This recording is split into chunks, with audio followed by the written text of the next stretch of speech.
Hi hello good evening, welcome to my YouTube channel. ತಿದ್ದಿ ತಿಳಿದ ಗೊಂಬೆ ಹಾಗೆ ನಮ್ಮ ಕನ್ನಡತಿ. Good evening everyone. ಇವಾಗ ಕಾಲೇಜ್ ಮುಗಿಸಿ ಮನೆಗೆ ಬಂದಿದ್ದು. ಸೊ ನನ್ನ ಫ್ರೆಂಡ್ ಒಬ್ಬರು ಅವ್ರ ಮಗಳಿಗೆ ರಿಂಗ್ ತೊಗೋಬೇಕು ಅಂತಂದ್ಬಿಟ್ಟು ಕರೆದಿದ್ರು, ಗೋಲ್ಡ್ ರಿಂಗು ಸೆಲೆಕ್ಷನ್ಗೋಸ್ಕರ. ಸೊ ಅವ್ರ ಮಗಳು ಇನ್ನೂ 8 ಮಂತ್ಸ್ ಬೇಬಿ.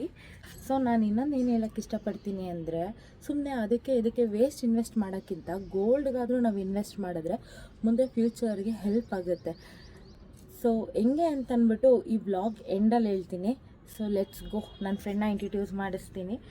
ಪಾಪ ಇಲ್ಲಿ ವೆಯ್ಟ್ ಮಾಡ್ತಾ ಕೂತಿದ್ದಾರೆ. ಹಾಯ್ ಮುರಳಿ ಅವರೇ, ಹೇಗಿದ್ದೀರಾ? ನಿಮ್ಮ ವಾಯ್ಸ್ ನನಗೆ ಕೆಲಸಿಲ್ಲ. ಹಾಯ್ ಮುರಳಿ ಅವರೇ, ಹೇಗಿದ್ದೀರಾ? ಹಿಂಗಿದ್ದೀರಾ? ಓಕೆ, ನಿಮ್ಮ ಮಗಳ ಗೋಲ್ಡ್ ತೊಗೊಳಕ್ಕೆ ರೆಡಿನಾ? ಹೋಗೋಣ. ಮುರಳಿ ಅವ್ರಿಗೆ ತುಂಬ ಕಾಟ ಕೊಟ್ಟೆ. ಫೈನಲಿ ಗೋಲ್ಡ್ ಅಂಗಡಿಗೆ ಬಂದಿದ್ದೀವಿ. ಮುರಳಿ ಅವರೇ, ಏನು ತೊಗೊಳಕ್ಕೆ ಬಂದಿದ್ದೀರಾ? ಸ್ವಲ್ಪ ರಿವೀಲ್ ಮಾಡ್ತೀರಾ? ನಾನು ರಿಂಗ್ ಅಂದ್ಕೊಂಡು ಬಂದಿದ್ದೀನಿ. ನೀವೇನು ತೊಗೋಬೇಕು ಅಂತ ಬಂದಿದ್ದೀರಾ? ಎಲ್ಲ ತೊಗೋತೀರಾ? ಮಗಳಿಗೋಸ್ಕರ ಎಲ್ಲ ಮಾಡ್ತೀರಾ ಅಲ್ಲ? ಓಕೆ, ನೋಡೋಣ. ರಿಂಗ್ ಅಂದಿದ್ದಾರೆ, ಬಟ್ ಈಗ ಸರ ಅಂತಿದ್ದಾರೆ. ವೆಯ್ಟ್ ಮಾಡೋಣ. ಸೊ ಒಂದಕ್ಕಿಂತ ಒಂದು ಗೋಲ್ಡ್ ತುಂಬ ಚೆನ್ನಾಗಿದೆ. ಏನು ತೊಗೋಬೇಕು ಅಂತ ಡೌಟ್ ಆಗ್ತಿದೆ. ಯಾಕೆಂದರೆ ಎಲ್ಲದರಲ್ಲೂ ಲಕ್ಷ್ಮಿನೇ ಇರೋದು, ಬಟ್ ಒಂದೊಂದು ಡಿಸೈನ್ ಒಂದೊಂದು. ಲಕ್ಷ್ಮಿ ಪಕ್ಕ ಆನೆ ಇಲ್ಲ, ಲಕ್ಷ್ಮಿ ಪಕ್ಕ ಕಮಲ, ಸೊ ನವಿಲು, ಸೊ ಆ ಥರ ಡಿಫ್ರೆನ್ಸ್ ಚೇಂಜ್ ಆಗ್ತಿದೆ. ಯಾಕೆ ತುಂಬ ಕನ್ಫ್ಯೂಷನ್ ಆಗ್ತಿದೆ ಅಂದರೆ, ಅವ್ರ ಮಗಳಿಗೋಸ್ಕರ ಹೈದ್ರಾಬಾದಿಂದ ಮುತ್ತಿನ ಸರ ತಂದಿದ್ದಾರೆ. ಸೊ ಆ ಮುತ್ತಿನ ಸರಾಗೆ ಈ ಡಾಲರ್ನ ಫಿಕ್ಸ್ ಮಾಡಿ ಚೋಕರ್ ಮಾಡಿಸ್ಬೇಕು ಅಂತ ಬಂದಿರೋದು. ಸೊ ಡೌಟಲ್ಲಿದ್ದು ಕೊನೆಗೂ ಒಂದನ್ನು ಸೆಲೆಕ್ಟ್ ಮಾಡಿದ್ವಿ. ಗೋಲ್ಡ್ ಅಂಗಡಿಯವರು ಪರಿಚಯ ಇರೋದ್ರಿಂದ, ಯಾಕೆಂದರೆ ಅಲ್ಲೇ ಒಂದು ಇಯರಿಂಗ್ಸ್ ಪರ್ಚೇಸ್ ಮಾಡಿದ್ದೆ. ಸೊ ಅದರಿಂದ ಗೋಲ್ಡ್ ಅಂಗಡಿಯವರು ಪರಿಚಯ ಇದ್ದಾರೆ. ಸ್ವಲ್ಪ ಅವ್ರಿಗೂ ನನಗೂ ಆರ್ಗ್ಯುಮೆಂಟ್ಸ್, ಯಾಕೆಂದರೆ ಅದು ಆ್ಯಂಟಿಕ್ ಗೋಲ್ಡಲ್ಲಿತ್ತು, ನನಗೆ ಪಾಲಿಶ್ ಗೋಲ್ಡ್ ಬೇಕು ಅಂತ. ಕೊನೆಗೂ ಹಾಕಿಸ್ಕೊಟ್ರು.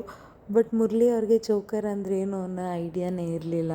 ಸೊ ಅವ್ರಿಗೆ ಅಲ್ಲಿರೋದೇ ಯಾವುದೋ ಒಂದು ಚೋಕರ್ ತೆಗೆದು, ಸೊ ಅದು ಹೇಗಿರುತ್ತೆ, ಹೇಗೆ ಹಾಕಿದ್ರೆ ಅವ್ರ ವೈಫ್ಗಾಗಲಿ ಇಲ್ಲ ಅವ್ರ ಮಗಳಿಗಾಗಲಿ ಹೇಗೆ ಕಾಣಿಸುತ್ತೆ ಅಂತ ಅವ್ರಿಗೆ ಅದನ್ನು ತೋರಿಸ್ಕೊಟ್ಟು, ನೆಕ್ಸ್ಟ್ ಸೊ ಹೇಗೆ ಮಾಡಬೇಕು, ಈ ಮುತ್ತಿನ ಸರನ ಹೇಗೆ ಚೋಕರಾಗಿ ಆ ಕಡೆ ಎಷ್ಟು ಮಣಿ ಈ ಕಡೆ ಎಷ್ಟು ಮಣಿ ಬರಬೇಕು ಅಂತ ಅವ್ರಿಗೆ ಲೆಕ್ಕ ಹೇಳಿಕೊಟ್ಟು, ಸೊ ಯಾವ ಥರ ಡಿಸೈನ್ ಬರುತ್ತೆ ಅನ್ನೋದು ಒಂದು ಪ್ಯಾಟರ್ನ್ ಡೆಮೋ ಕೊಟ್ಟು, ಸೊ ಅದನ್ನು ಆರ್ಡರ್ ಕೊಟ್ಟು ನಾಳೆ ಕಲೆಕ್ಟ್ ಮಾಡ್ಕೊಳ್ಳೋಣ ಅಂದ್ಬಿಟ್ಟು ಹೊರಗೆ ಬಂದಾಗ, ಸರಿ ಏನಾರು ಸ್ನ್ಯಾಕ್ಸ್ ತಿನ್ನಬೇಕು ಅಂದಾಗ ಪಿಜ್ಜಾ ತಿನ್ನೋಣ ಅಂತ ಅಂದ್ಬಿಟ್ಟು ಪಿಜ್ಜಾ ಕಾರ್ನರಿಗೆ ಬಂದಿದ್ವಿ. ನಾವು ಆರ್ಡ್ರ್ ಮಾಡಿದ್ದೆ ತಂದೂರಿ ಪನ್ನೀರ್. ಸೊ ಇಲ್ಲಿನ ಸ್ಪೆಷಾಲಿಟಿ ಏನು ಅಂದರೆ, ನಮಗೆ ವೀಟ್ ಬೇಯಿಸ್ಬೇಕಾ ಇಲ್ಲ ಮೈದಾ ಬೇಯಿಸ್ಬೇಕಾ ಅಂತ ಕೇಳಿ ನಮಗೆ ಮಾಡಿಕೊಡ್ತಾರೆ. ಸೊ ನೋಡಿ ಮುರಳಿ ಅವ್ರು ಹೆಂಗೆ ತಿಂತಿದ್ದಾರೆ. ಈ ಜನುಮವೇ ದೊರಕಿದೆ ರುಚಿ ಸವಿಯಲು. ಸೊ ಈಗ ನನ್ನ ಟರ್ನ್. ಓಕೆ, ನಾನಂತೂ ಚೆನ್ನಾಗಿ ತಿನ್ನಬೇಕು ಅಂತ ಡಿಸೈಡ್ ಆಗಿದ್ದೀನಿ. ಈ ಜಗವಿದೆ ನವರಸಗಳ ಉಣಬಡಿಸಲು, ಬಿಸಿ ಬಿಸಿ ಇದೆ, ಬಿಸಿ ಬಿಸಿ ಇದೆ ನಳಪಾಕ ದಿನ ದಿನ ನೂತನ. ಸೊ ನೆನ್ನೆ ತುಂಬ ಲೇಟ್ ಆಗಿರೋದ್ರಿಂದ ವ್ಲಾಗ್ನ ಎಂಡ್ ಮಾಡೋಕ್ಕಾಗಲಿಲ್ಲ. ಸೊ ಇವತ್ತು ಗೋಲ್ಡ್ ಕಲೆಕ್ಟ್ ಮಾಡ್ಕೊಂಡು ವ್ಲಾಗ್ ಎಂಡ್ ಮಾಡೋಣ ಅಂತಂದ್ಬಿಟ್ಟು ಗೋಲ್ಡ್ ಕಲೆಕ್ಟ್ ಮಾಡ್ಕೊಳಕ್ಕೆ ಹೋಗ್ತಾಯಿದ್ದೀವಿ. ಫೈನಲಿ ನಾನು ಕೊಟ್ಟಿದ್ದ ಆರ್ಡರ್ ಡಿಸೈನ್ ಈ ಥರ ಬಂದಿದೆ.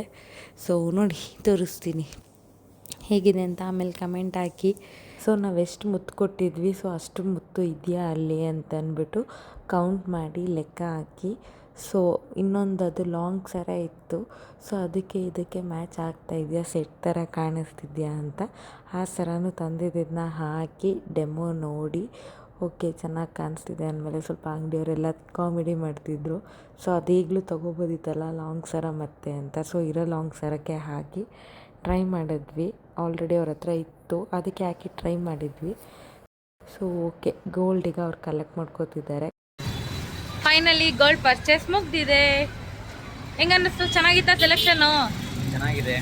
ಸೊ ನಮ್ಮ ವೈಫರು ಒಪ್ಪಬೇಕು, ಅದು ಇಂಪಾರ್ಟೆಂಟ್. ಓಕೆ, ನೋಡೋಣ. ಮುದ್ದು ಮಗಳೇ, ಮುದ್ದಾದ ರಗಿಣಿ, ಒಲಿದು ಬಂದಿನಿ ವರವಾಗಿ. ಸೊ ಅಲ್ಲಿಂದ ನೆಕ್ಸ್ಟ್ ಮನೆಗೆ ಬರ್ತಿದ್ದಂಗೆ ರಾಕಿ ನಿಂತಿದ್ದ, ಕಾಯ್ತಾ ನನ್ನೇ. ಸೊ ಅವನ್ನ ಕರೆದ ತಕ್ಷಣ ನನ್ನ ಹತ್ರ ಓಡಿ ಬಂದ. ಅವನಿಗೆ ಸ್ವಲ್ಪ ಬಿಸ್ಕೆಟ್ ಹಾಕಿ ಅವನ್ನ ಸ್ವಲ್ಪ ಮುದ್ದ ಅವನ್ನ ಮಾತಾಡಿಸಿ ಸ್ವಲ್ಪ ಒಂದು ಜೊತೆ ಟೈಮ್ ಸ್ಪೆಂಡ್ ಮಾಡಿ. ಸಾರಿ ನೆನ್ನೆ ನಾನು ವ್ಲಾಗ್ ಎಂಡ್ ಮಾಡೋಕ್ಕಾಗಿಲ್ಲ, ಬಿಕಾಸ್ ಬಂದಿದ್ದೆ ಲೇಟಾಗಿತ್ತು 7 o'clock. ಸೊ ಅಷ್ಟೊತ್ತಲ್ಲಿ ವ್ಲಾಗ್ ಎಂಡ್ ಮಾಡೋದು ಬೇಡ ಅಂದ್ಕೊಂಡೆ. ಸೊ ಇನ್ನೊಂದೇನು ಅಂದರೆ ಇವತ್ತು ಗೋಲ್ಡ್ ಕಲೆಕ್ಟ್ ಮಾಡ್ಕೋತೀವಲ್ಲ, ಸೊ ಇವತ್ತೇ ವ್ಲಾಗ್ ಎಂಡ್ ಮಾಡಿದ್ರೆ ಆಯಿತು ಅಂದ್ಬಿಟ್ಟು ಸುಮ್ಮನೆ ಅದೇ. ಸೊ ನೆನ್ನೆ ಸ್ಟಾರ್ಟಿಂಗಲ್ಲಿ ಹೇಳಿದ್ದೆ ಗೋಲ್ಡ್ ಏನಕ್ಕೆ ತುಂಬ ಯೂಸ್ ಆಗುತ್ತೆ ಮುಂದೆ ಅಂತಂದ್ಬಿಟ್ಟು. ಈಗ ನಾವು ಒಂದು ಗೋಲ್ಡ್ಗೆ ಇನ್ವೆಸ್ಟ್ ಮಾಡ್ತೀವಿ ಅಂತಂದರೆ ಸಡನ್ನಾಗಿ ಏನೋ ಪ್ರಾಬ್ಲಮ್ ಬಂತು, ಇಲ್ಲ ಮನಿ ಪ್ರಾಬ್ಲಮ್ ಬಂತು ಅಂದಾಗ ಬೇರೆಯವ್ರ ಹತ್ರ ಹೆಲ್ಪ್ ಕೇಳಂಗಿರಲ್ಲ. ಯಾಕೆಂದರೆ ನಮ್ಮ ಹತ್ರ ಗೋಲ್ಡ್ ಇದ್ದಾಗ ಅದನ್ನು ಸೇಲ್ ಮಾಡ್ಬೋದು, ಇಲ್ಲ ಪ್ಲೆಡ್ಜ್ ಮಾಡ್ಬೋದು. ಸಡನ್ನಾಗಿ ನಮಗೆ ಬೇಕಾಗಿರೋ ಕಷ್ಟಕ್ಕೆ ಹೆಲ್ಪ್ ಆಗುತ್ತೆ ಅದು. ಬಟ್ ಈಗ ನಾವು ಒಂದು ಕಾರ್ ತೊಗೊಂಡ್ವಿ ಅಂತಂದರೆ ಅದರಲ್ಲಿ ಓಡಾಡ್ತೀವಿ ಬಿಟ್ಟರೆ ಸಡನ್ನಾಗಿ ಕಷ್ಟ ಕಾಲಕ್ಕೆ ಸಡನ್ನಾಗಿ ಹೆಲ್ಪ್ ಆಗಲ್ಲ. ಸೊ ಈಗ ಅದನ್ನು ಸೇಲ್ ಮಾಡಬೇಕು ಅಂತಂದರೆ ಮಿನಿಮಮ್ 1 month ಟೈಮ್ ಹಿಡಿಯುತ್ತೆ. ಸಡನ್ನಾಗಿ ನಮ್ಮ ಕಷ್ಟಕ್ಕೆ ಬೇಕಾಗಿರೋ ಅಮೌಂಟ್ ನಮಗೆ ಅಡ್ಜಸ್ಟ್ ಆಗುತ್ತೆ. ಸೊ ಗೋಲ್ಡ್ ರೇಟ್ ಇವತ್ತು ಎಷ್ಟಿದೆಯೋ ನಾಳೆಗೆ ಅಷ್ಟು ಇರಲ್ಲ, ಅದು ಹೋಗ್ತಾ ಹೋಗ್ತಾ ಇನ್ಕ್ರೀಸ್ ಆಗುತ್ತೆ ಬಿಟ್ಟರೆ ಡಿಕ್ರೀಸ್ ಆಗಲ್ಲ. ಬಟ್ ವೆಹಿಕಲ್ ಆದರೆ ಇವತ್ತು ತೊಗೊಂಡು ಒಂದು ಸತಿ ಯೂಸ್ ಮಾಡಿದ್ರೆ ನಾವು 80,000 ಕೊಟ್ಟು ತೊಗೊಂಡಿದ್ದೀವಿ ಅಂತಂದರೆ ಯೂಸ್ ಮಾಡಾದ್ಮೇಲೆ ಅದು ಹೋಗೋದೆ 50,000ಗೆ. ಬಟ್ ಗೋಲ್ಡ್ ಏನಾದರೂ ನಾವು ತೊಗೊಂಡಿದ್ದೀವಿ 8,000 ಕೊಟ್ಟು ತೊಗೊಂಡಿದ್ದೀವಿ ಅಂದರೆ ನಾವು ಯೂಸ್ ಮಾಡಾದ್ಮೇಲೂ ಅದು ಹೋಗೋದು ಅವತ್ತಿನ ರೇಟ್ಗೆ. ಇವತ್ತು 8,000 ಇರೋದು ನೆಕ್ಸ್ಟ್ ಕಮ್ಮಿಂಗ್ ಡೇಸಲ್ಲಿ 10,000 ಆಗುತ್ತೆ.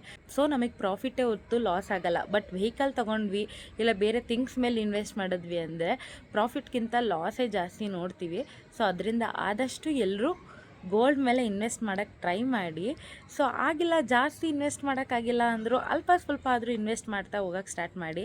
ಆದಷ್ಟು ಟ್ರೈ ಮಾಡಿ ಗೋಲ್ಡ್ ತೊಗೊಳ್ಳೋಕ್ಕೆ ಎಲ್ರೂ. ಯಾಕೆಂದ್ರೆ ಗೋಲ್ಡ್ ಇದ್ದಷ್ಟು ಮುಂದೆ ಫ್ಯೂಚರ್ಗೆ ಹೆಲ್ಪೇ, ಅದು ಲಾಸ್ ಅಂತೂ ಅಲ್ಲ.